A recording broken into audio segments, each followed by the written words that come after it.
बाळापूर ते वाळेगाव महामार्गावरील वाळेगाव T point जवळ 4 मार्च रोजी संध्याकाळी 7 वाजताच्या दरम्यान मोटरसायकल व ट्रकच्या विचित्र अपघात घडलाय. हा अपघात एवढा मोठा भीषण होता की यामध्ये 3 जण जागीच ठार झाले तर 3 जण गंभीर जखमी असल्याचे समजते. मृतांमध्ये अब्दुल सादिक अब्दुल रजाक वय 43, अब्दुल सादिक अब्दुल माजिद वय 29 व अब्दुल शोएब अब्दुल खालिक वय 14 वर्ष या तिघांचा समावेश आहे.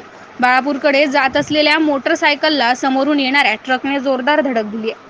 यामध्ये दुचाकीवर ट्रिपल सीट जाणाऱ्या तिघांचाही दुर्दैवी मृत्यू झालाय.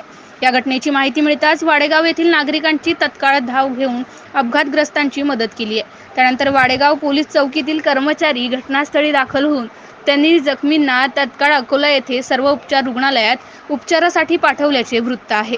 MCN न्यूज मराठीकरिता काझी मेहंदी हसन, बाळापूर.